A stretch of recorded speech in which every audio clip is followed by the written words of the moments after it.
Hi guys, good morning. This is Noriel. So for today's video, mag-i-install tayo at magsa-set up ng ating Starlink. So finally dumating na yung Starlink kit natin together with the Ethernet adapter. So i-install natin siya ngayon at saka i-set up sa taas, sa bubong syempre. Yun yung pinaka number one requirement. So dapat may clear line of sight kung saan mo i-install yung Starlink kit mo. Excited na ako para i-test to sa aking work from home setup. And of course, for gaming as well. So, nagmo-Mobile Legends type kami minsan. And then, nagdo-Dota. So, i-test din natin yon, lahat ng yon kung goods ba compare sa ating traditional wired fiber internet connection. So, this will be my backup internet connection, and depende sa test and result ng test natin sa setup, pwede nating maging primary to or maging only source of internet. Pero sa mga remote areas talaga, ito talaga perfect talaga to, I can guarantee.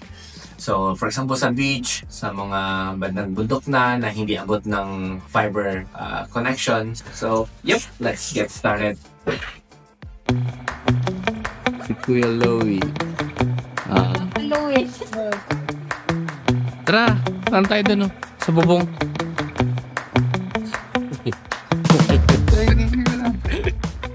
So, dito kami dadaan sa garahe. Yan, patong dyan, tapos bakit doon.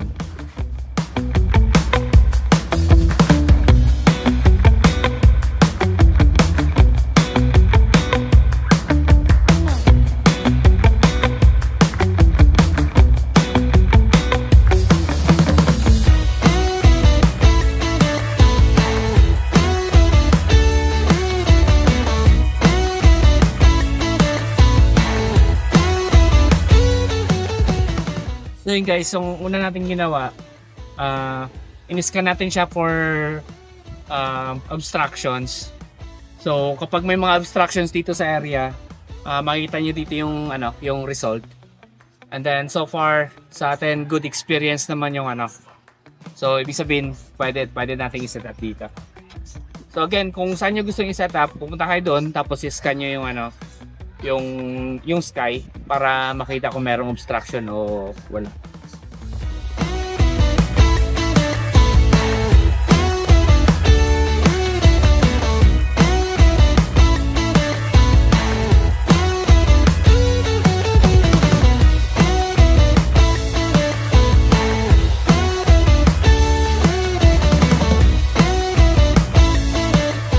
So bago natin siya i-fix na i-mount dito, itali or i-screw, testing muna natin kung okay yung signal para yung setup.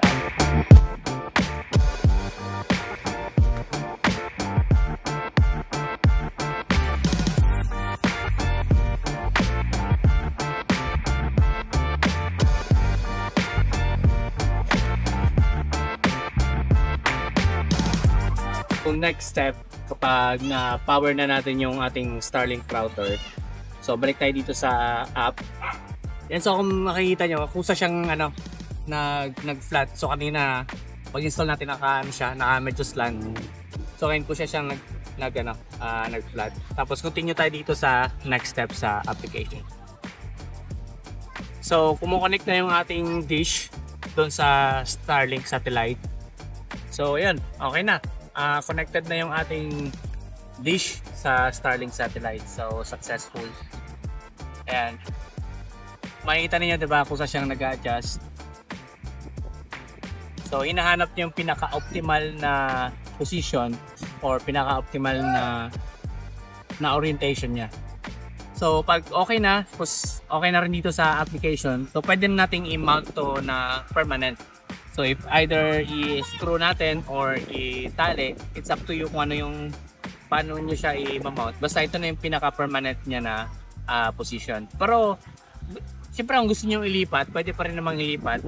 So dapat i-calibrate nyo ulit para mahanap nyo yung optimal niya na connection tsaka orientation dun sa satellite.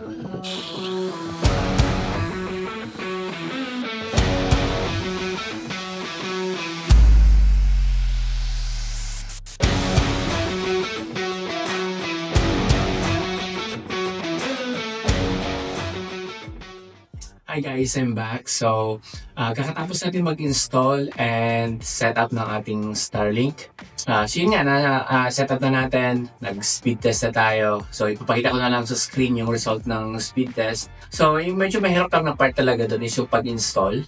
Kasi mainit. Siyempre mainit sa labas. Tapos usually sa bubong mo talaga i-mount.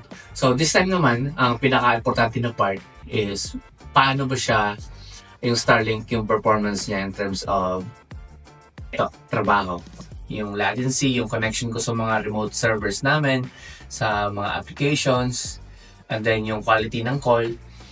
So, sa next video, i-reveal natin yung mga test na yun.